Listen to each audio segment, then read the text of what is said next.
નમસ્તે વિદ્યાર્થી મિત્રો. અર્વાચીન ગુજરાતી સાહિત્યના ઇતિહાસની અંદર આપણે આજે એવા સર્જકની વાત કરવા જઈ રહ્યા છીએ. એ પંડિત યુગના એવા સમર્થ સર્જક એટલે રમણભાઈ મયપતરામ નીલકંઠ, જેઓએ અર્વાચીન ગુજરાતી સાહિત્યના ઇતિહાસની અંદર એવા નૂતન પ્રયોગો કર્યા છે. એ પ્રયોગોને લીધે આજે પણ એમનું એ સાહિત્ય વાચક વર્ગને આજે પણ આકર્ષે છે. સમર્થ એવી હાસ્ય નવલકથા આ રમણભાઈ નીલકંઠ પાસેથી મળે છે. તો એમના જીવન અને કવન વિશે, એમના સાહિત્ય સર્જન વિશે આજે આપણે વાત કરીશું. અર્વાચીન ગુજરાતી સાહિત્યના ઇતિહાસની અંદર પંડિત યુગનો સમય એટલે કે 1885 થી 1915, આ સમય પછી જે સમય શરૂ થશે એ આવશે ગાંધી યુગ.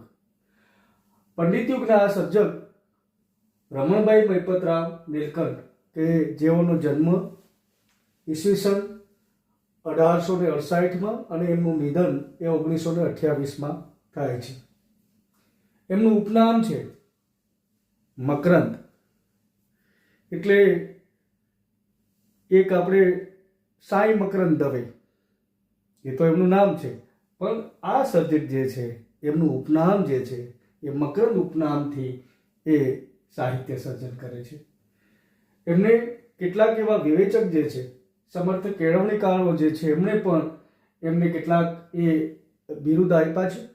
એમાંનું એક બિરુદ જે છે એ છે સમર્થ હાસ્યકાર, જાહેર જીવનના સકલ પુરુષ. આ કોણે કહ્યું છે?